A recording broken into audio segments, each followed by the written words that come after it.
Assumi a presidência e escolhi meus ministros pelos critérios técnicos. Eu não sabia nem o que era o SUS. Se isso faz de nós um pária internacional, então que sejamos esse pária.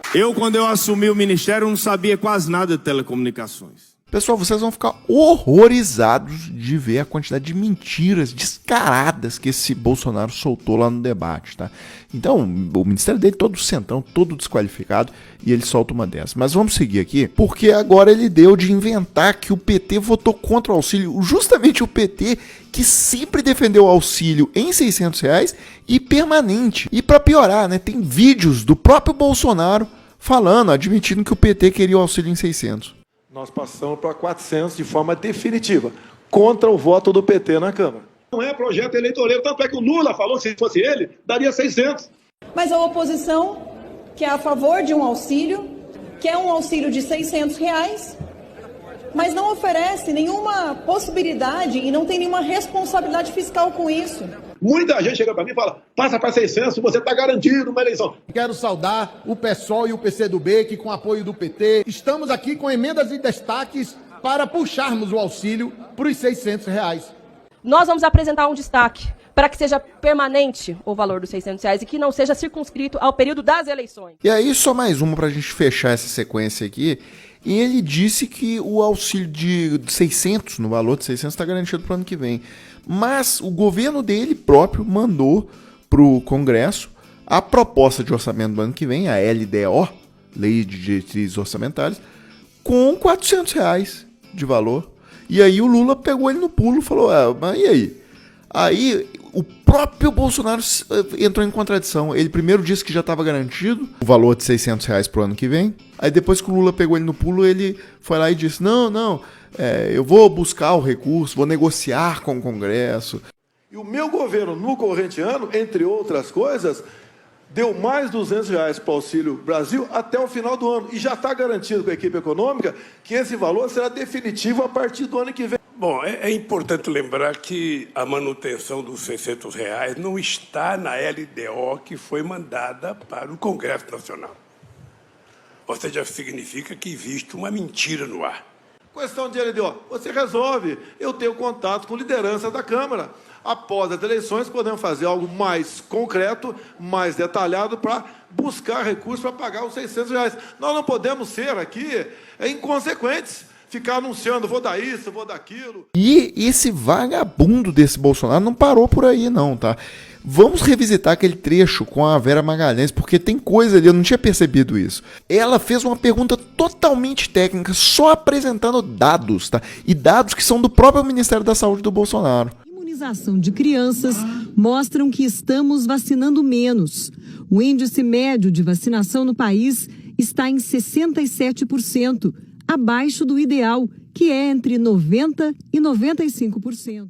E por que isso aconteceu? Porque o presidente é um vagabundo que passou os últimos 4 anos despejando um caminhão de mentiras sobre as vacinas. E aí isso deixou a população com medo e tal. E aí, a pergunta, repare o tanto que a pergunta da Vera é técnica. Candidato Ciro, a cobertura vacinal no Brasil vem despencando nos últimos anos. A cobertura para a vacina tríplice viral, que protege contra o sarampo e outras doenças, foi de 71% em 2021 e ainda não chegou a 50% nesse ano. A da poliomielite, que já chegou a ser de 96% em 2012, caiu a índices um pouco superiores a 67%. Queria saber do senhor em que medida o senhor acha que a desinformação sobre vacinas, difundida inclusive pelo presidente da República, pode ter contribuído, além de agravar a pandemia de Covid-19 e causar mortes que poderiam ter sido evitadas, também para desacreditar a população quanto à eficácia das vacinas em geral. E qual é a sua proposta para recuperar o Plano Nacional de Imunização, que já foi um orgulho nacional e uma referência para o mundo? Vera, não podia esperar outra coisa de você. Eu acho que você dorme pensando em mim, você tem alguma paixão por mim. Você não pode tomar partido num debate como esse, fazer acusações mentirosas a meu respeito. Você é uma vergonha para o jornalismo brasileiro. Mas tudo bem, não pedi a tua opinião. Não pedi a tua opinião. Olha só, já está apelando. Por favor, candidatos, por favor. Já está apelando. Por favor. Já está apelando. E aqui foi a hora que o Bolsonaro perdeu o debate, porque ele ficou nervosinho. Percebam que ele não respondeu a pergunta da Vera. Ou seja, caiu a vacina, desabou a vacinação no Brasil de crianças para tríplice viral, sarampo, tudo mais. Por quê? Ele ofendeu a Vera e não respondeu. E aí, na sequência da resposta dele, ele ainda agrediu o Ciro e levou uma lapada, que foi a maior lapada do debate foi essa. Não é disso que eu estou falando, Bolsonaro. Eu estou falando da sua falta de escrúpulo. Você corrompeu todas as suas ex-esposas. Todas elas estão envolvidas em escândalos. Você corrompeu seus filhos. Essa é a questão, tendo prometido que ia combater a corrupção do PT e do Lula. Essa é a grande contradição que você precisa explicar. Eu não queria trazer esse tipo de argumento aqui, a não ser pela sua falta de caráter de trazer um assunto pessoal de 20 anos atrás, pelo qual já disse, me desculpei muitas vezes, foi uma infelicidade de alguém criado em ambiente machista, reproduziu cultura machista. Mas eu aprendi isso, você que não aprende nada nunca. E aí, olhem como a Tebet estava antenada no debate e ela mudou totalmente a estratégia dela, vendo que o assunto entrou nessa coisa da mulher. E aí ela detonou o Bolsonaro com isso, ela inverteu a pergunta dela. Bolsonaro. Eu vou reformular minha pergunta, até porque eu vi, ele fez um pedido de resposta e não foi atendido, eu gostaria de dar oportunidade a ele. Então, eu vou reformular minha pergunta. O candidato Bolsonaro, como deputado, defendeu um assassino de mulheres, de uma mulher no Senado. Defendeu um torturador de mulheres, assim mesmo, no plural. Votou contra os direitos das empregadas domésticas, votou contra o contrato de trabalho e os direitos trabalhistas das mulheres.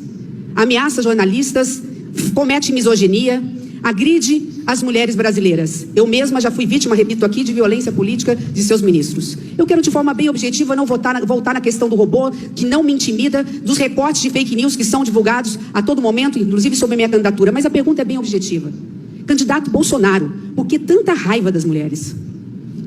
Me acusa sem prova nenhuma. Começa dizendo que eu defendi o estuprador.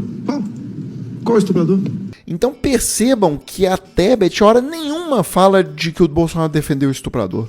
A Tebet fala duas coisas. Você defendeu o assassino de uma mulher no Congresso Nacional, que o Bolsonaro defendeu num caso escabroso, né? Uma coisa assim absurda. Eu vou colocar o vídeo aqui no final. E aí a segunda afirmação da Tebet, que também é verdadeira, é que o Bolsonaro defendeu o torturador de mulheres. E é verdade, o ídolo do Bolsonaro, segundo ele próprio, é o Ustra. E o Ustra torturou mulheres durante a ditadura e tal. Atenção. Atenção. O Bolsonaro, de fato, defendeu um assassino. Coloca o vídeo aí que eu vou explicar o que é. Que amanhã qualquer um de nós pode estar no lugar dele. Você conhece esse cara aqui? Ele é Talvânio Albuquerque, político alagoano que exerceu o mandato de deputado federal por alguns anos. Ele estava preso e deixou a cadeia agora em 2021, durante nossa pesquisa. Em 2012, ele fora condenado como mandante de um assassinato. O caso foi em 1998. Naquele ano, Talvânio havia disputado a eleição para a Câmara e ficado como suplente. Ele resolveu então que ia simplesmente eliminar um dos titulares à sua frente. Acabou optando pela vítima mais fácil. Era uma mulher, a deputada Ceci Cunha. Em dezembro de 98, ela estava em casa, comemorando com mais 3 pessoas quando todos foram vítimas de uma chacina. Logo surgiram pistas apontando para Talvânio como mandante do crime. Um pistoleiro de aluguel contou em depoimento ter sido procurado para fazer o serviço. A PF não teve dúvidas que o político tinha encomendado aquela morte. E uma comissão da Câmara recomendou sua cassação. O caso foi a plenário. Naquela casa, predominantemente masculina, 425 deputados votaram pela cassação de Talvânio. 29 foram contra tirar o seu mandato, mas somente um foi ao microfone e defendeu o colega. Contra o relatório. Porque amanhã qualquer um de nós pode estar no lugar dele. Estamos condenando por um contato com um cidadão, um elemento que foi marginal no passado. Agora, quem aqui nunca teve contato ou conversou com um marginal? Olha, o conjunto é asqueroso. O Talvânio Albuquerque mandou matar a deputada Ceci Cunha. Matou ela, matou a cunhada, matou a sogra e matou o marido. Foi uma chacina. Uma chacina. O assassino confessou. Recebeu 200 mil. Confessou, Talvânio Albuquerque é um mandante. Tudo isso estava provado e Jair Bolsonaro votou contra a cassação. E deu uma entrevista ainda falando mal da morta. E eu gosto quando ele fala, meninos, eu não poderia ficar com a minha consciência tranquila. Mas imagina, quem ficaria com a consciência tranquila condenando Talvânio Albuquerque? Hã? É disso que a senadora está falando. Votou para preservar o mandato de um assassino. vai se esquecendo ao longo do tempo dos absurdos, das barbaridades.